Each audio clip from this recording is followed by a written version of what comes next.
Bon, ça y est, merci. On commence alors? Oui, on commence. C'est bon pour moi. D'accord. Donc, Jean-Marc Zouk, on vient de voir votre pièce, l'e-book. Et j'ai parlé, d'ailleurs, on a déjà parlé un peu de cette question avec votre interprète. Un des plus intéressants, à mon avis, c'est Paul Margenest. Oui. Et vous disiez que cette pièce, vous avez été donnée pour ça? Oui, en fait, le théâtre du Nord-Ouest, le choix du directeur, c'est de pratiquer soit par auteur, c'est-à-dire qu'on traite un auteur complètement. C'est un théâtre où les 60 pièces de Shakespeare ont été données en même temps. Et je crois que c'est unique au monde. Et donc, il y a eu des cycles successifs, La Biche, Giraudoux, récemment. Vous savez, on a pour les normes de la compagnie pour jouer toutes ces pièces. Oui, mais il y a un pool d'environ 300 acteurs et metteurs en scène qui tournent autour de ce théâtre, plus ou moins professionnels, plus ou moins amateurs. Et donc, si vous voulez, on se rapproche un peu du off d'Avignon. Le climat est donc soit par auteur, soit par thème. Et là, on était sur un thème religion. Et dans le cadre, non, un thème religion. Il y a d'autres pièces comme par exemple Mahomet, comme par exemple le Maître de Santiago, qui est sur le christianisme, c'est mon terrain. Et donc le directeur du théâtre m'a proposé cette pièce que j'ai lue, que j'ai beaucoup aimée tout de suite, et que j'ai pas mal adaptée aussi. Oui, vous avez, il y avait une pièce qui faisait presque 10 fois plus longue que celle que vous avez faite. Oui, qui aurait duré 2h30, 3 heures. Mais moi je suis contre les pièces. Je pense que pour le spectateur, et on peut dire beaucoup de choses. En 1h15, en 1h30, on peut dire déjà beaucoup de choses. Et j'essaye de retirer l'essence de la pièce, et à partir de cette essence, prendre les morceaux les plus flagrants, les plus théâtraux. Donc, le travail de metteur en scène, pour vous, c'est aussi un travail qui travaille sur le texte. Il y a d'abord une adaptation. Vous êtes adaptateur et metteur en scène. C'est ça. C'est deux métiers qui vont ensemble. Oui, parce que de toute façon, vous appropriez la scène de la pièce. Actuellement, je suis en train de préparer une pièce de Ibsen. Il y a 20 personnages, n'est-ce pas? Et je ne sais pas, ça doit durer 3 heures ou plus de 3 heures. C'est impossible de montrer ça. Il y a des discrétions, je suis en train de retravailler la pièce, de la réduire à 6 ou 7 personnages et de garder l'essentiel de la pièce pour en faire quelque chose où le message passera et où on pourra connaître et on pourra ne pas s'endormir. Voilà. Il faut essayer d'intéresser le spectateur, de le faire rentrer, de le surprendre en permanence et de rendre le message de l'auteur. Alors sur cette pièce, elle donne du judaïsme une image assez particulière. Oui, très particulière. Je pense qu'il y a beaucoup de choses qui ne sont pas... On est dans un milieu judaïque et il y a Fausse, on vend son âme au diable, il y a Roméo et Juliette, puisque les amoureux meurent ensemble, il y a, et puis les histoires de réincarnation, qui ne sont pas spécialement judaïques, il y a réincarnation, c'est bouddhiste, etc. Le transfert de l'âme, tout ça, bon, c'est pas spécifiquement judaïque. Donc c'est une pièce, je crois, il y a un message universel quand même lorsque le grand rabbin raconte son grand discours du début. Et il dit une phrase très belle, alors il parle du judaïsme, du grand rabbin qui le jour de Kippour va dans le sein des saints et doit être parfaitement propre et parfaitement... Et si jamais il fait une erreur, c'est la catastrophe. Et il compare ça. C'est là qu'est l'universalité. Il dit chaque homme de ce monde est le grand prêtre à cette heure-là. Et tout péché que tout homme commet est un désastre pour l'univers entier. Et là, oui, là il y a un message universel, judaïque. Ça c'était dans la pièce, c'est pas vous qui l'avez. Ça c'est dans la pièce, c'est le texte précis. Donc vous avez apporté dans la pièce des éléments de Bachevitz. Voilà, c'est ça, j'ai agrémenté avec dans Isaac Bachevitz-Singer, j'ai lu les nouvelles. J'ai lu 3 ou 4 livres de nouvelles, plus quelques romans, et j'en ai juste tiré quelques dictons, quelques phrases que j'ai intégrées au premier acte. C'est paradoxal. D'un côté, vous enlevez quelque chose, de l'autre côté, vous en rajoutez qui n'était pas. Le seul objectif étant de conserver l'esprit de la pièce et de l'auteur, et aussi d'en faire quelque chose de théâtral. C'est l'objectif. Et j'avais aussi adapté une pièce, un livre dans le passant, Pierre et Jean. Voilà, ça m'amuse aussi de construire, des dialogues en essayant de la conserver. Oui, c'est le sens, c'est le challenge, c'est le aussi, voilà, ça m'amuse. Et donc finalement, vous êtes content de cette pièce, comment elle se... Oui, c'est pas mal. Et voilà, j'ai chez moi le film de James Cameron qui a été remasterisé, qui est en fiche avec des sous-titres. Et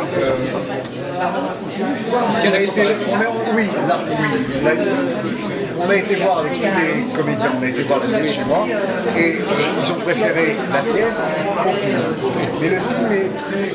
Vous savez, dans les années 30, c'était assez ésotérique. On aimait bien le fantastique, les disparitions, les apparitions d'acteurs, les disparitions. C'était l'époque de Nosferatu. C'est facile, voilà, c'est ça. Donc il y a des effets faciles qu'on ne peut pas se permettre ici. Oui, c'est ça, oui. Et donc... Et puis aussi dans le film, il a complètement déconstruit la pièce. Il n'a pas gardé le... Voilà, il y a des parties de la fin qui sont au début, etc. Et on ne peut pas servir ça au théâtre. Donc quand on dit la pièce, il y a à la fois la pièce que vous avez élaborée et la pièce qui est existe au départ. Non, je suis le texte. Moi, je suis la trame du texte. Donc c'est le film que vous n'avez pas suivi. Voilà, c'est ça. Mais quand on dit la pièce, c'est votre pièce, c'est la pièce d'origine. C'est pas exactement la pièce d'origine, mais c'est à 80% la pièce d'origine, 90%. Ah oui, Oui, d'accord. oui. Simplement, j'ai fait des fautes pour ce qui me semblait pas assez didactique, assez pratique. Alors, donc, les grands thèmes de cette pièce, il y a la force de la promesse, il y a la superstition, oui, il y a la force de la promesse. Et si on ne respecte pas cette promesse, quelles sont les conséquences?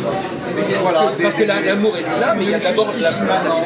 Oui, il y a une justice immanente qui, voilà.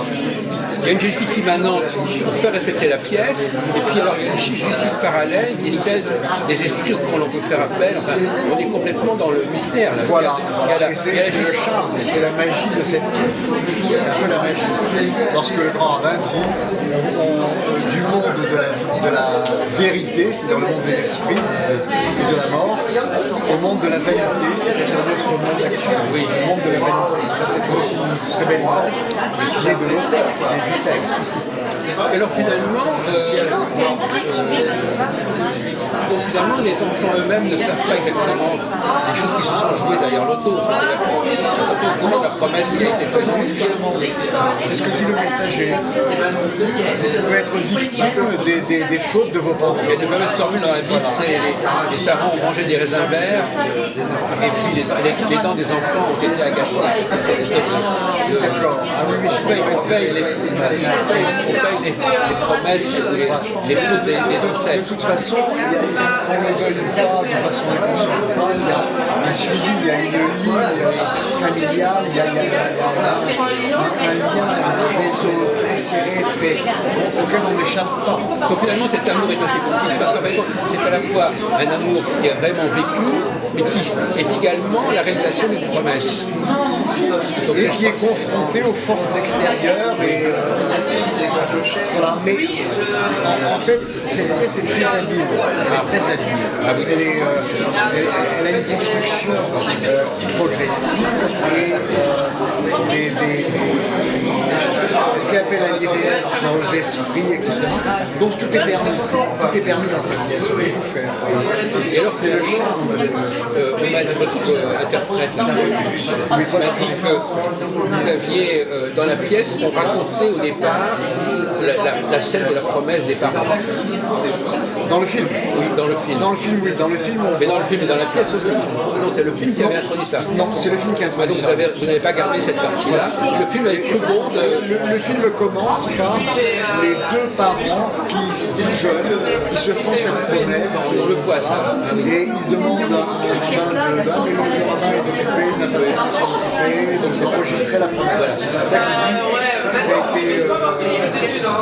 promis mais pas juré. Voilà. Mais pas juré. Parce qu'ils n'ont pas juré de Oui. Et donc il n'était pas totalement engagé, il ne se sentait pas totalement C'est-à-dire que le père. c'est une justification, c'est une négociation. Bon, ben, si je suis coupable, mais bon, peut-être pas complètement. C'est un marchandage. Donc il y a un problème moral qui se pose, de niveau d'éthique, Ben, c'est-à-dire que personne n'est totalement coupable, personne n'est totalement innocent. C'est ce qui ressort aussi, c'est ça qui est intéressant. Selon la pièce, elle se termine. On ne peut pas dire qu'il y a eu la pièce, ça ne se termine pas très bien. Comme Roméo et Juliette. Oui, c'est ça, c'est aussi amer, une fin amère. C'est une fin mère, c'est-à-dire que la mort gagne toujours. Et dans le théâtre, cette image de la mort, Alors est-ce qu'on peut se demander s'ils ne vont pas se retrouver dans la mort, les deux amoureux? Parce que comment vous imaginez ça c'est chaque spectateur peut interpréter son choix. Voilà. Justement, la pièce laisse faire des choses. C'est ça qui est intéressant quand même. C'est de poser des questions et puis de pas y répondre. On se demande qu'est-ce qui se passe dans l'au-delà après cette affaire. La pièce ne nous donne pas le fin mot de l'affaire. On ne sait pas exactement ce qui va se passer après. Il donne le fin mot de l'affaire pour le monde de la vanité, les enfants. Oui, voilà. Mais les parents sont punis, puisqu'ils sont punis par la mort de leurs enfants. Ah oui, d'accord. Et puis il y a ce qui est rajouté, c'est qu'il y a cette histoire de couple dans le village, et mort avant, cette tombe qui est dans le village. Non, ça c'est dans le texte. Oui, d'accord, mais je veux dire que ça donc rajouter des comptes aussi. Il y a cet élément supplémentaire, dimension supplémentaire, c'est-à-dire qu'il y a quelque chose qui se situe au-delà de cela, qui a été traduit, qui a été appris. Une sorte de blessure qu'avaient ces populations, Il y a un karma avec un souvenir de pogrom, un souvenir de cruauté gratuite. Donc il y a une blessure, une souffrance profonde qui émerge comme ça, et que l'auteur fait très habilement émerger. Voilà. Et là, vous avez gardé cette dimension. Oui, ça fait partie de l'histoire. C'est comme la dame qui apparaît au début, la fille. Ça, c'est totalement indépendant de l'histoire. Mais sur le plan théâtral, c'est très intéressant. Parce que c'est une proposition qui fait sortir du milieu propre de la prière de la synagogue. On passe à la vie réelle. Et puis on revient à la synagogue. Et d'ailleurs, dans la vie réelle, on voit des personnages qui sont finalement assez des pâquerettes. Ils veulent boire, ils veulent manger. On a l'impression de gens qui sont dans la synagogue. Un regard assez critique et assez sarcastique sur la synagogue. Non, il ne faut pas se faire d'illusions. C'est-à-dire que ça reste des êtres humains avec leurs besoins, avec leurs envies, il y a une petite négociation sur le voilà, plan. c'est ça. C'est un contrepoint, ça. C'est ça. Et c'est pour ça aussi que la pièce est très habile et très bien construite. Grâce à vous d'ailleurs. Merci. Bon, merci beaucoup. Voilà. Mais si je devais refaire cette pièce maintenant, la reprendre, je ne changerai rien. Oui. Franchement, là, je ne changerai, je ne toucherai pas. C'est comme on dit, on enlèverait quoi que ce soit, ça casserait la pièce. Oui, voilà, voilà. Ça fait un tout qui est satisfaisant, qui est bien tout s'entremêle. Peut-être que vous avez été inspiré quelque part. J'ai suivi le texte, je l'ai un petit peu coupé, un petit peu agrémenté, mais c'est l'auteur. J'essaie d'être au service de l'auteur. Et l'auteur a eu ce génie, d'ailleurs c'est sa seule pièce connue. Donc il a eu le génie de son chef-d'œuvre, il a fait son chef-d'œuvre, et je crois qu'il est devant Alors, un joli. Alors, il y a un autre pièce, il y a un autre personnage qui est très important, qui a marqué aussi l'histoire du cinéma, c'est le golem. Je ne peux pas vous répondre, J'avais entendu parler du golem. Oui, c'est quelqu'un qui est reconstruit. Voilà, c'est ça. Qui est reconstruit entre l'âme et le corps. Voilà, c'est ça.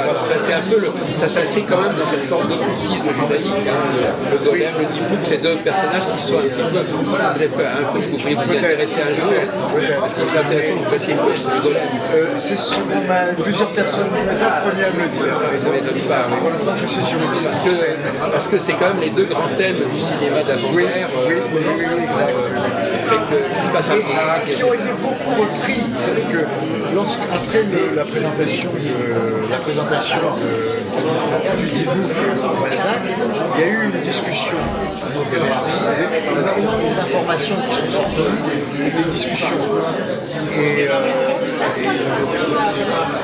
ils ont essayé de recadrer justement sur les rapports entre le D-Book, le judaïsme et aussi sur l'influence de cette pièce et de ce film sur Hollywood.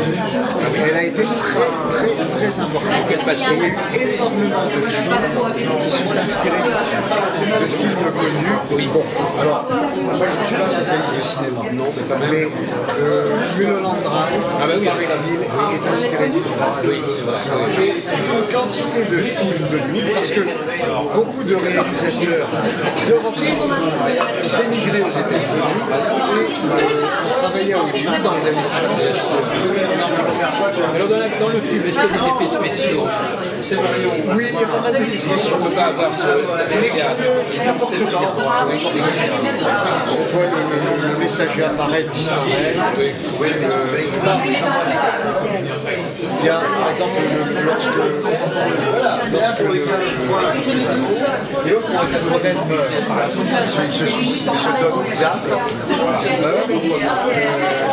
Évidemment, dans le film, c'est plus facile de faire des effets, d'alterner la danse et là, j'ai fait cet effet de lumière. Jean, on va y aller, mon chéri. Ok.